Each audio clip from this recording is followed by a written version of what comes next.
On that cold morning, I heard a sentence that destroyed my soul. I killed my daughter. It was the voice of the man I had shared my life with, and the sentence that tore my little girl from my arms forever. But this tragedy didn't end inside my house. It's the reflection of so many mothers who buried their daughters not from illness or accident, but from traditions that crush more than they protect. My name is Anwar Jan. I'm from Mississauga, Canada. Telling this is like opening a wound that never healed, but I need the world to know the price I paid for staying silent. Before continuing with this account, check if you're already subscribed to the channel, and write in the comments how far this story is. I want to know if my pain also reaches you there on the other side. I heard my husband on the phone saying I killed my daughter, and in that moment, my life shattered into 1,000 pieces. Aksa was only 16 years old when she died strung-glad by her own brother, while I was in the same house, powerless to stop it. This is not just my personal tragedy. This is the silent reality of hundreds of mothers who, like me, believed that protecting family honor was more important than protecting our daughters' lives. Today, I tell my story so that other mothers won't make the same deadly mistake I made. My name is Anwar Jan Parvez, and I live in Mississauga, Canada. For years, I carried this weight alone, but now I need to speak out. Before I continue, help me understand. Are you already subscribed to this channel? Write in the comments how far this story is reaching in your country, because these tragedies happen in silence all around the world. Aksa was born in April 1991, my youngest, my little dancer who would spin around the house singing Bollywood songs. She had the brightest eyes I'd ever seen and dreamed of becoming a teacher. When she was small, she would hug me tight and say, "Mama, when I grow up, I'm going to help other children just like you help me." Her laughter filled every corner of our home in mist. I remember watching her practice dance moves in front of the mirror, her dark hair flowing freely as she moved to the rhythm of her favorite songs. She was naturally gifted, graceful in her movements, melodious in her voice, and radiant in her smile. Teachers at her elementary school often commented on her intelligence and kindness toward other children. Even as a young child, Aksa showed signs of independence that both worried and amazed me. She would ask thoughtful questions about everything around her, from why the sky was blue to why our family did certain things differently from her Canadian friends. I cherished these moments of curiosity, not knowing they were early signs of the questioning spirit that would later create such devastating conflict in our home. But even in those sweet moments, I knew that one day she would have to choose between being the daughter I raised and the woman she wanted to become, between our sacred tradition and the freedom she saw in her school friends. I just never imagined that this choice would cost her life. What I didn't realize is that by raising a daughter in two different worlds, I was planting the seeds of a tragedy that would haunt me forever. Our household existed in a delicate balance between Pakistani traditions and Canadian freedoms, and Aksa was caught directly in the middle of this cultural tension. When Aksa turned 14, something changed. She began questioning why she had to wear hijab when her friends didn't, why she couldn't go out with her school classmates like other girls did. Each question she asked was like a dagger to my heart. The transformation wasn't sudden. It happened gradually, like watching a flower slowly turn toward a different source of light. At first, her questions seemed innocent enough. "Mama, why do I have to cover my hair when Sarah and Jessica don't? Or why can't I join the drama club after school like everyone else?" These weren't acts of rebellion. They were genuine attempts to understand her place in the world. I remember one particular conversation where she said to me, "Mama, I don't want to be different. I just want to be normal." That moment I should have realized that my daughter was crying out for help. But instead, I told her that our family had rules for a reason. I explained about modesty, about respect, about maintaining our identity in a foreign land. I thought I was teaching her values, but I was actually building the walls that would eventually imprison her. The questions became more frequent and more pointed. She would ask why her older sisters seemed content with the restrictions when she felt suffocated by them. She wondered aloud why boys in our family had freedoms that girls didn't. These conversations always ended the same way, with me reminding her of our traditions and her retreating to her room with a look of defeat I should have recognized as dangerous. What I didn't know is that at that exact moment, my husband and my sons were already planning something terrible. And I, blinded by tradition, couldn't see the signs that were right in front of me. The men in our household were interpreting Axa's questions not as normal teenage development, but as threats to our family's honor that needed to be stopped by any means necessary. Our house transformed into a silent battlefield.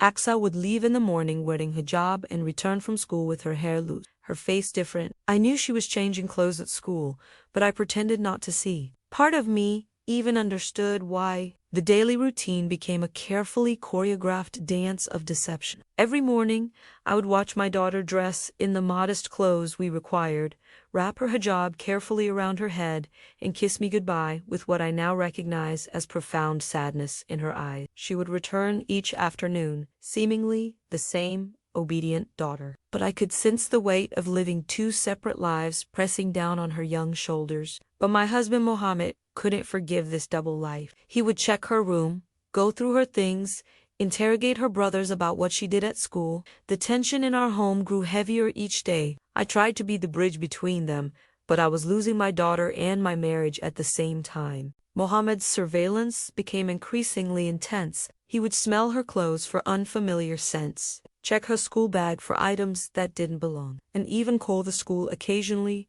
to verify she was attending classes as required. Our sons, particularly Wakas, became his informants, reporting back on any suspicious behavior they observed. The house felt like a prison.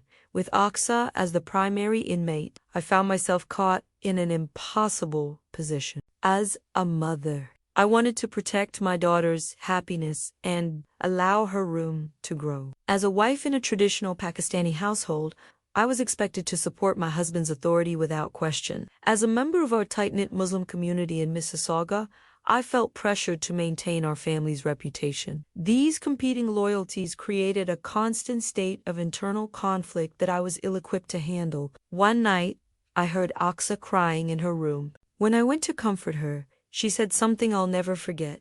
"Mama, sometimes I feel like you love me less than you love our reputation." I should have hugged her and admitted she was right. Instead, I tried to explain why our family's honor mattered, not understanding that I was choosing abstract concepts over my daughter's very real pain. In 2007, Aksa disappeared. She simply didn't come home from school. My heart stopped. I called all her friends, the school, the police. Later, I discovered she was staying with a friend, trying to escape from us. The day I realized Aksa was missing remains one of the most terrifying experiences of my life. I had prepared her favorite dinner, butter chicken with rice, and sat waiting as the hours passed. 6 o'clock became 7, then 8, then 9. When she still hadn't returned by 10 o'clock, panic set in completely. Muhammad's reaction was immediate and intense. Rather than expressing concern for our daughter's safety, his first words were about the shame this would bring to our family. "What will people say?" he demanded. "How will we face the community?" His priorities in that moment should have been a warning sign,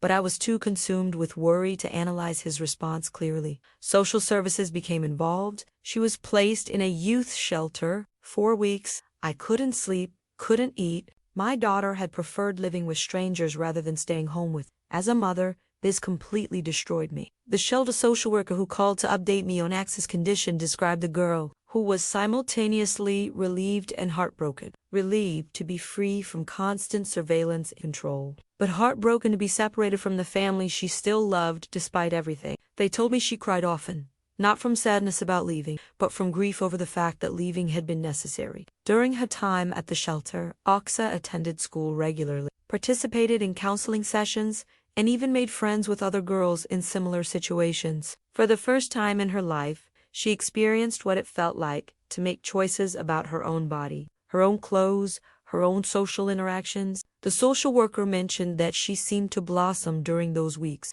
becoming more confident and expressive than she had ever been at home. But what hurt me most was the shame in our community. Neighbors whispered. Other families looked at us with pity and judgment. I felt like I had lost my daughter and our honor at the same time. I didn't know I was about to lose so much more. The gossip in our Pakistani-Canadian community was relentless. Achi, the mosque, other women would stop their conversations when I approached. At community gatherings, I could feel eyes following me, people wondering how I had failed so completely as a mother. The isolation was crushing, and I began to understand how toxic shame could drive a family to desperate measures. After weeks without Aksa, Mohammed wrote her a letter. He promised that things would be different, that we would respect her choices, that she could come home in peace. When I read that letter, I cried with relief. The letter arrived on official letterhead that Mohammed had somehow obtained, making it look formal and serious. In careful handwriting that I recognized as his most thoughtful script, he had crafted what seemed like a genuine apology. He acknowledged that the family had been too strict, admitted that Aksa deserved more freedom, and promised specific changes that would make her feel more comfortable at home. "My dear daughter," it began, "I have had time to think about our conflicts, and I realize I have been too harsh. You are growing into a young woman, and I must respect that you are becoming your own person. When you return home, we will discuss new rules that give you more freedom while still honoring our family values." I truly believed my husband had changed, that he had understood our daughter was worth more than any tradition. When Aksa decided to return home, I thought we would finally have the united family I had always dreamed of. The social worker at the shelter later told me that Aksa had been skeptical about the letter initially. She had lived in our house long enough to understand the depth of her father's convictions about family honor and religious observance. But she was also 16 years old and desperately wanted to believe that her family could love her unconditionally. The combination of homesickness, hope, and youthful optimism convinced her to give us another chance. Reading that letter today, I can see the manipulation that I was blind to. Mohammed had written exactly what Aksa needed to hear, using language that promised change without actually committing to specific action. It was a perfectly crafted trap designed to lure our daughter back into a situation that had become dangerous for her. Today, I know that letter was a lie, a cruel trap to bring my daughter back home. And I, innocent and hopeful, helped convince her to return. I helped bring her back to her own death. The few days Aksa spent at home after her return were tense, but I held on to hope. She went back to wearing hijab, followed the rule, seemed to be trying. I thought we had finally found balance. Those final days had a strange quality to them, like the calm before a devastating storm. Aksa moved through the house quietly, almost carefully, as if she understood she was walking on eggshells but hoped that careful behavior might preserve the peace. She helped with cooking, attended family prayers, and even engaged in light conversation with her sibling. But I didn't know that Mohammed and our son Wakas were watching her every move. I didn't know they interpreted her compliance as pretense. I didn't know they had already decided that the only way to restore our honor was through death. What I later learned from police interviews was that Mohammed and Wakas had spent those days discussing what they called the Aksa problem. They convinced themselves that her brief taste of freedom had permanently corrupted her, that her willingness to return home was just another form of deception. In their distorted thinking, they believed she was planning another escape and would bring even more shame to the family. The conversations between father and son, which I was never included in, apparently focused on the concept of family honor and what they saw as their religious duty to preserve it. They spoke about other families in the community who had dealt with disobedient daughters and convinced themselves that extreme measures were not only justified but necessary.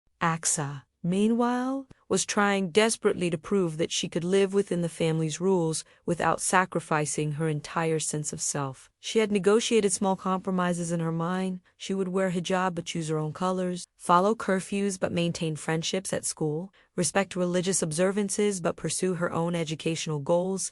She was attempting to build a bridge between her two worlds, not knowing that the men in her family had already decided that no bridge was possible. On the night of December 9th, 2007, Aksa gave me a longer hug than usual. She said, "I love you, Mama," in a different way. I should have realized she was saying goodbye. I should have protected my daughter. That final evening, she helped me clean up after dinner and even suggested we watch a Bollywood movie together, something we hadn't done in months. During the film, she rested her head on my shoulder like she used to do as a small child. When I tucked her into bed that night, she held my hand a little longer than normal and told me she was grateful to be home. I interpreted these gestures as signs that our family was healing, not recognizing them as the desperate affection of a young woman who somehow sensed her time was running out. December 10th, 2007. It was a cold Monday morning. Aksa was getting ready for school when Wakas said he would drive her. This wasn't normal,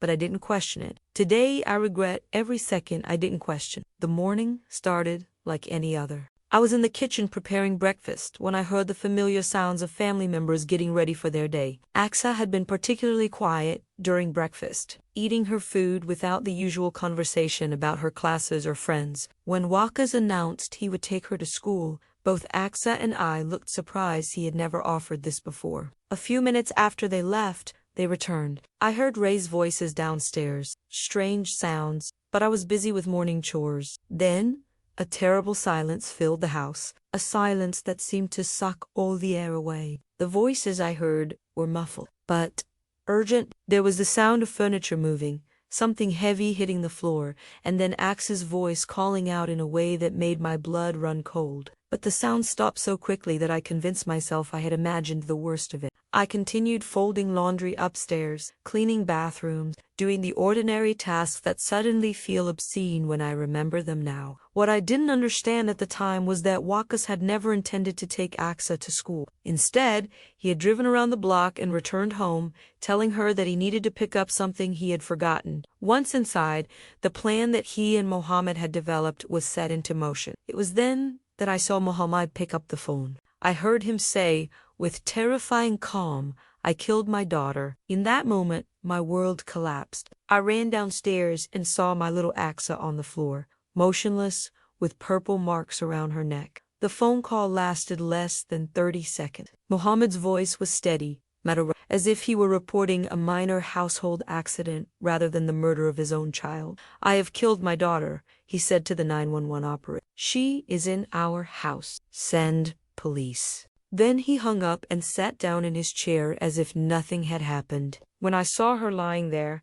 I knew immediately what had occurred, but my mind couldn't process the reality. This was my baby, the child I had carried for 9 months, nursed through illnesses, celebrated birthdays with, worried about during her first days of school. The disconnect between the ordinary Monday morning and the horrific scene in front of me was so profound that I felt like I was living in someone else's nightmare. When I saw Axa lying there, something died inside me too. It was still warm, still looked like she was sleeping. I screamed, tried to wake her up, begged her to come back, but it was too late. The house was full of people, my other children, neighbors who had arrived, but no one had prevented what happened. Everyone knew, everyone saw, and no one protected my little girl. Not even I could protect her. The scene was surreal in its ordinary horror. Aksa was lying in our living room, the same space where she had danced to Bollywood music just days before. Her school bag was still on her shoulder. Her hijab had come loose but was still partially covering her hair. She looked peaceful,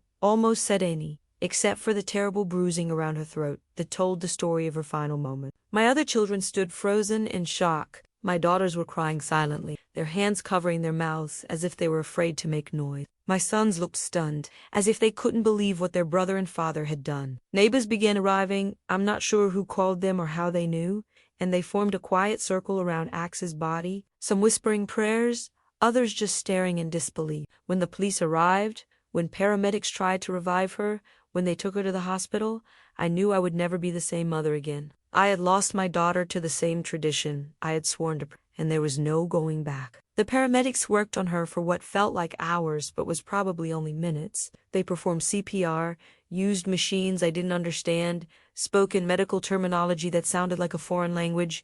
One of them, a young woman, about X's age, had tears in her eyes as she worked when they finally lifted Aksa onto a stretcher and rushed her to the ambulance. I followed, still believing that somehow this nightmare could be reversed. At the hospital, doctors continued their efforts to save her, but the damage was too severe. A nurse with gentle hands and kind eyes eventually sat me down and explained that Axe's brain had been deprived of oxygen for too long. Even if they could restart her heart, she would never be the vibrant, intelligent girl I had raised. The decision to let her go was the hardest moment of my life, but I knew Aksa wouldn't want to exist as a shadow of herself. Mohammed and Wakas were arrested, tried, and convicted, but their imprisonment didn't bring Aksa back. Justice didn't heal the wound that bleeds in me every day. I am guilty too. I also failed my daughter when she needed me most. The legal proceedings that followed were a blur of courtrooms, lawyers, and media attention that I was completely unprepared for. Suddenly, our private family tragedy became a public symbol of cultural conflict and honor-based violence. Reporters wanted to interview me, Activists wanted to use Axe's story for their causes, and community members wanted to either condemn us or defend us based on their own political belief. Watching Mohammedan walk us in court was like looking at strangers. The man I had married and loved for over 20 years, the son I had raised and been proud of, had become people I didn't recognize. When they pleaded guilty to second-degree murder, I felt no relief, no sense that justice was being served. All I could think about was that admitting guilt wouldn't bring my daughter back or undo the choice I had made to prioritize tradition over her safety. The sentences, life imprisonment with no possibility of parole for 18 years, felt both too harsh and too lenient. Too harsh because these were people I loved, despite what they had done. Too lenient because no amount of time in prison could equal the value of Axe's life or the future she would never have. Today, when I see other Muslim mothers with their teenage daughters, my heart aches. I want to scream at them. Choose your daughters. Choose love over tradition. Don't make the mistake that cost my Axa her life. The most painful moments are when I see mothers and daughters shopping together, laughing together, simply enjoying each other's company in ways that Axa and I never got to experience. I watch teenage girls at the mall wearing whatever clothes make them happy, talking freely with their friends, planning their futures, and I think about all the experiences my daughter will never have. We live in a free country, where our daughters can be whoever they want to be, where a piece of cloth on the head should never be worth more than a precious life. I learned this too late, but you can still save your daughters. The irony that haunts me most is that Canada offered us everything we had dreamed of when we immigrated: safety, opportunity, freedom, prosperity, but we brought with us the very traditions and fears that ultimately destroyed the daughter we had hoped to protect. We came to a country where Axa could have been anything she wanted to be, and instead we killed her for trying to become herself. Axa's story was not an isolated case. Unfortunately, other Muslim families have faced similar tragedy. Other mothers have lost their daughters to the same cultural blindness that consumed me. Recently, I learned about the story of a mother in Montreal who faced an even more complex situation. 3 daughters, 3 different destinies, but the same deadly family pressure. A story that will shock you as much as mine has shocked you.